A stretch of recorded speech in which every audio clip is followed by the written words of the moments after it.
Ok, ¿qué tal? Bienvenidos a un nuevo video de pediatría. Aquí voy a hablar de las enfermedades respiratorias pediátricas. Básicamente, aquellas enfermedades que ya no he hablado en el módulo de neumología de adultos. Entonces, vamos a comenzar. Comenzamos hablando de Krupp. Ok, en cuanto a la etiología, es usualmente por el virus de la parainfluenza, pues los tipos 1, 3 y 5. En epidemiología, sucede entre los niños entre 3 meses y 5 años de edad.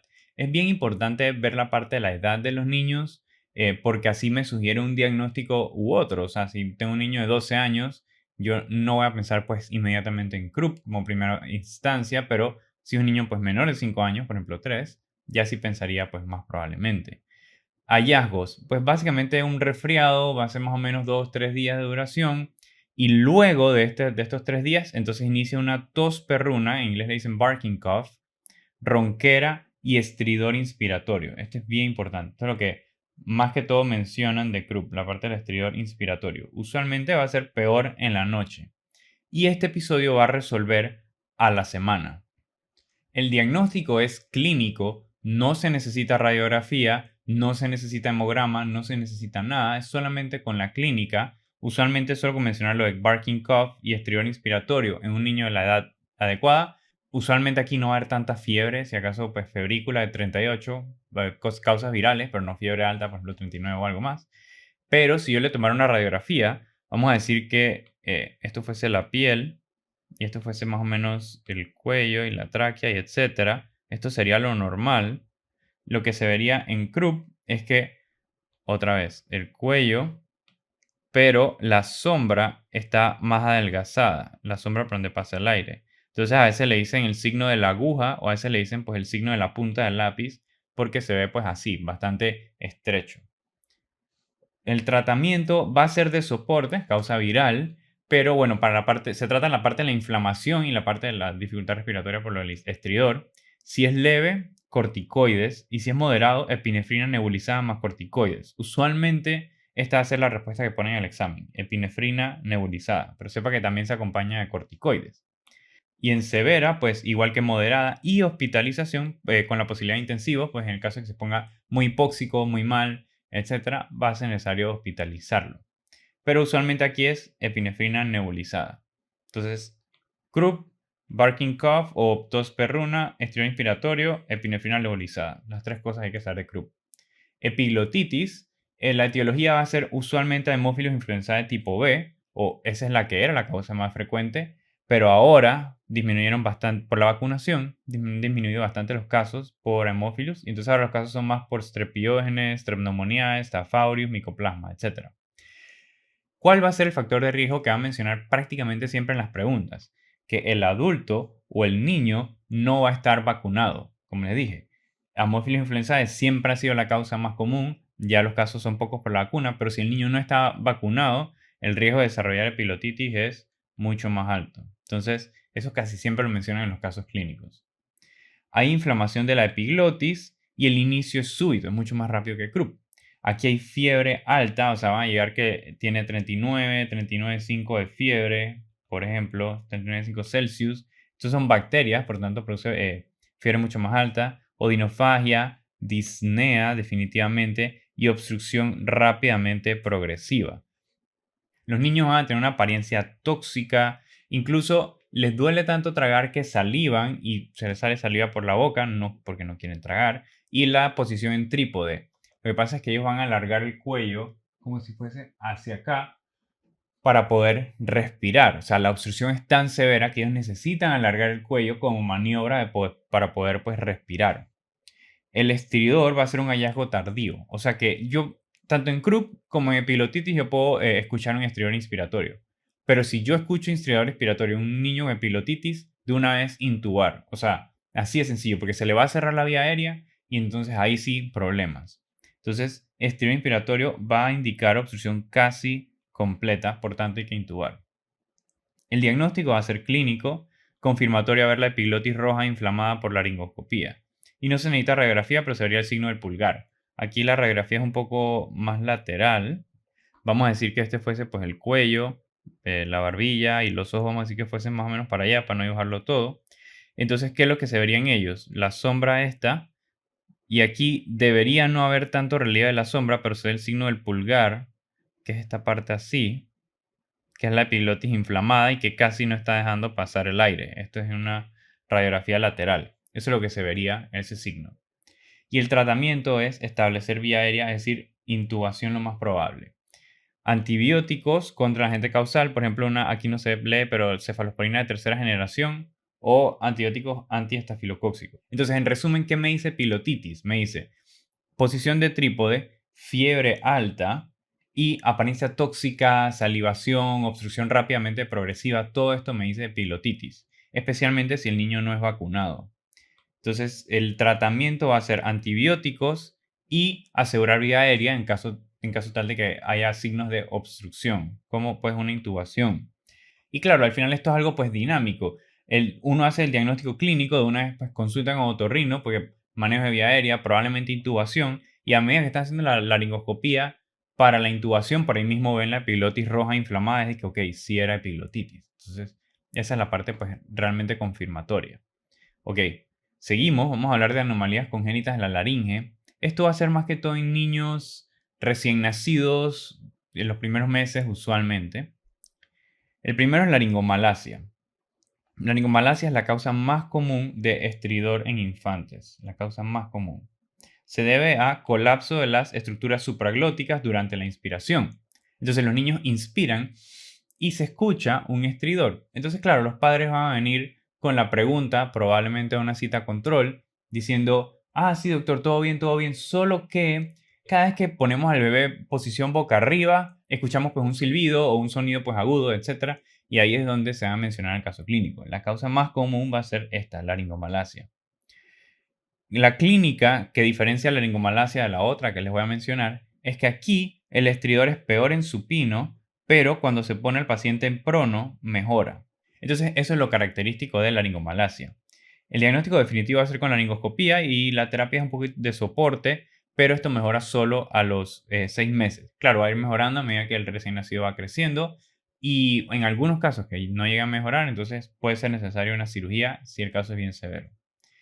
El resto probablemente no lo pregunten. La laringomalacia es el único que probablemente pudieran haber algunas pocas preguntas, pero solo para mencionar. Estenosis subglótica sería el diferencial. Es un estridor recurrente, persistente, pero no hay diferencia si el bebé está prono o si está supino.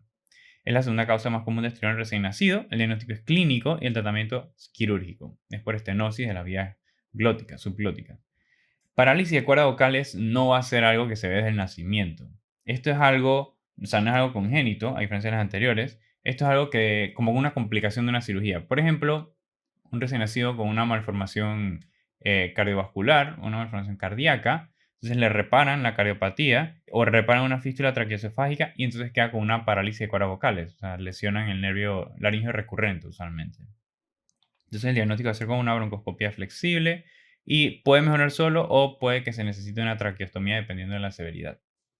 Seguimos. Entonces ahora vamos a hablar de cuerpo extraño en vía aérea.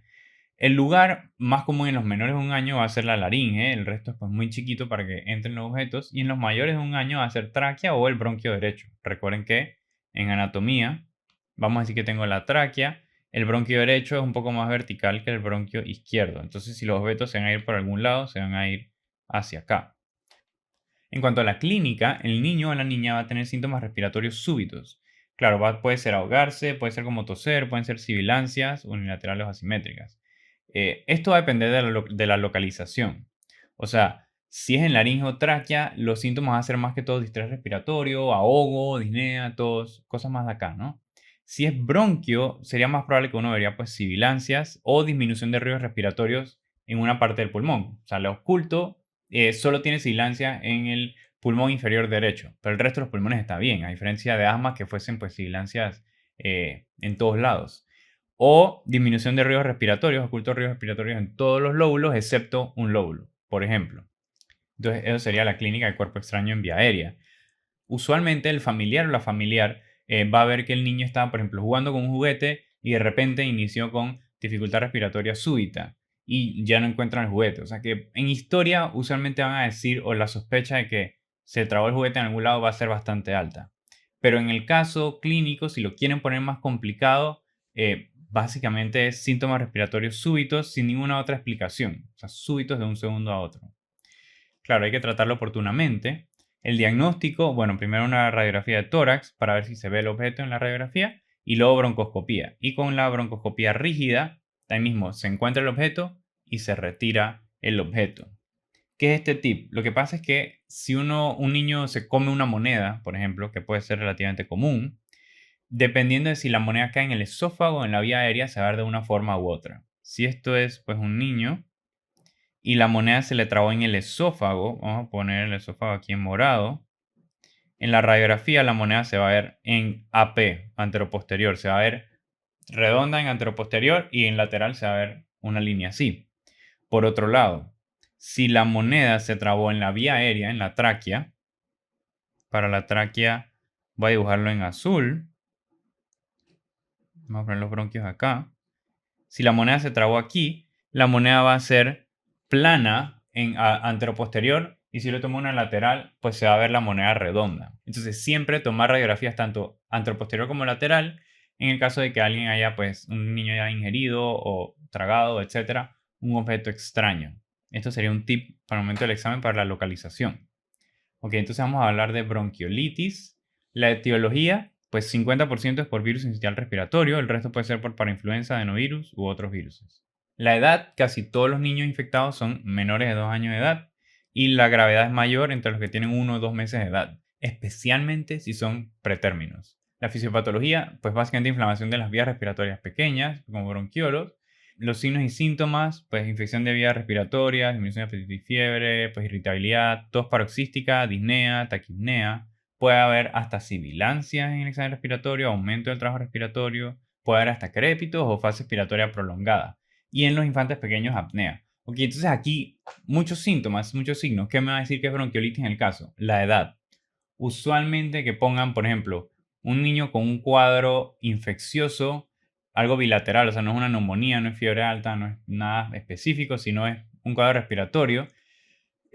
Menor de 2 años, yo debería pensar una de las primeras causas, bronquiolitis. Entonces, la edad es bien importante. Aquí es lo que más le sugeriría ver, la edad.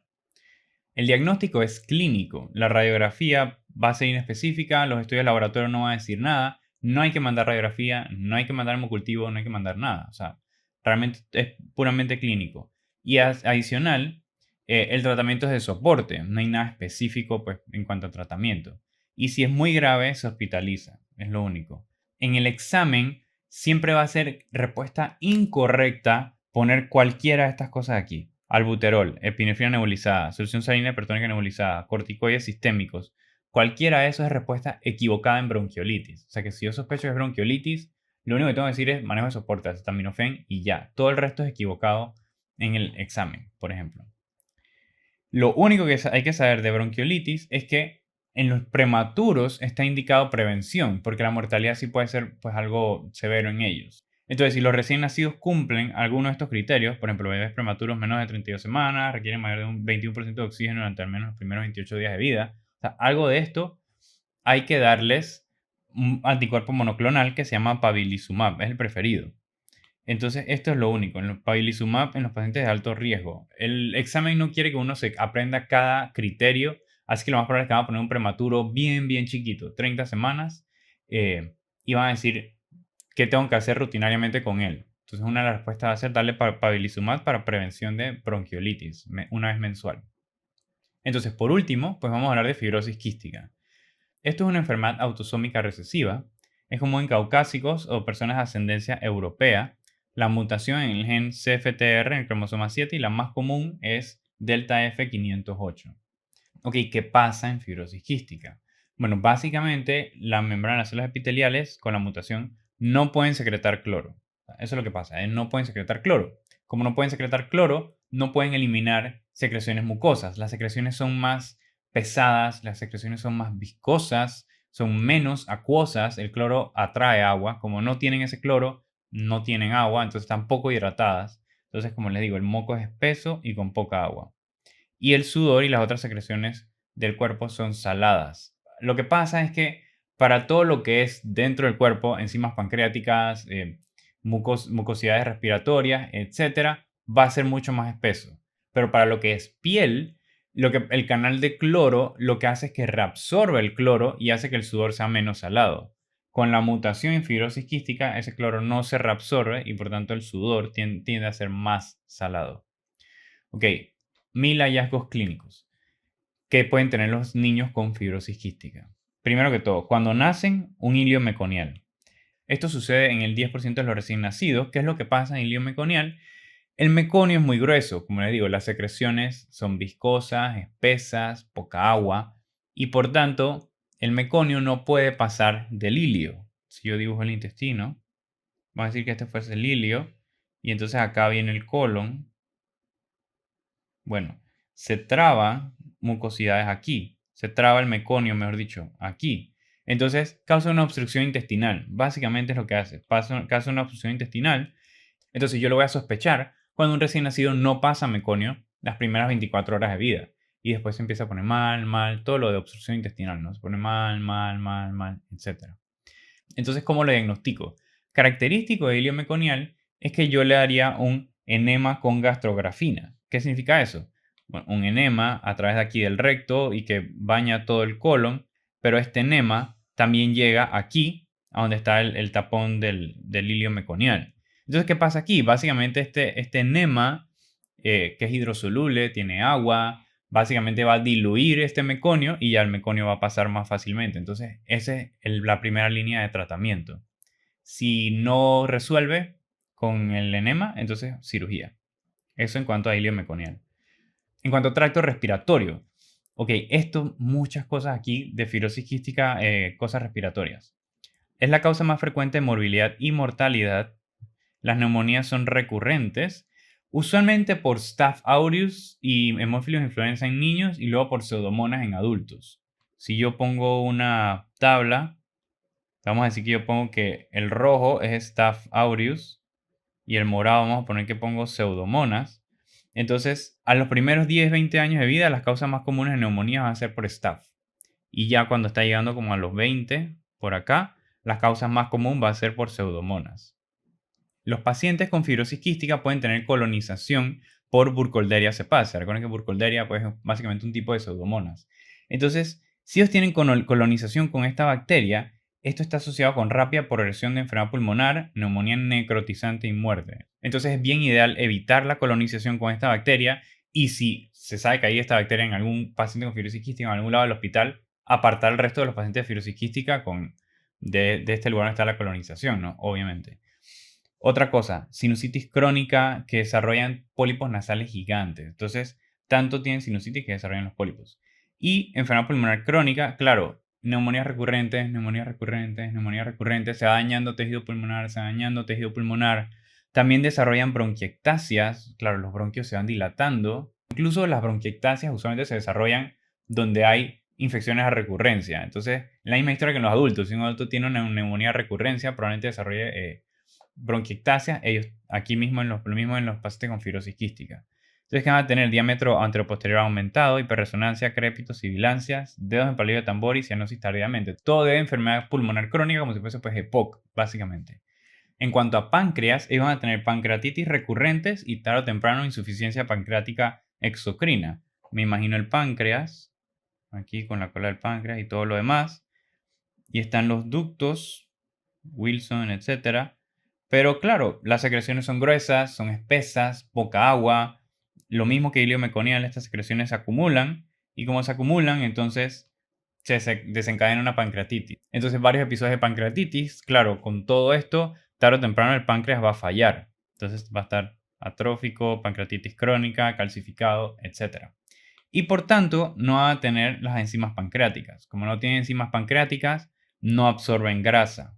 Entonces, a ellos hay que darles suplementos de las vitaminas A, D, E y K, que son las vitaminas liposolubles. ¿Qué es lo que había mencionado aquí? S frecuentes, grasientas, falla en medro, mala absorción de vitaminas liposolubles A, D, E y K. Otra cosa, también van a tener mayor riesgo de tener diabetes mellitus por las alteraciones pancreáticas.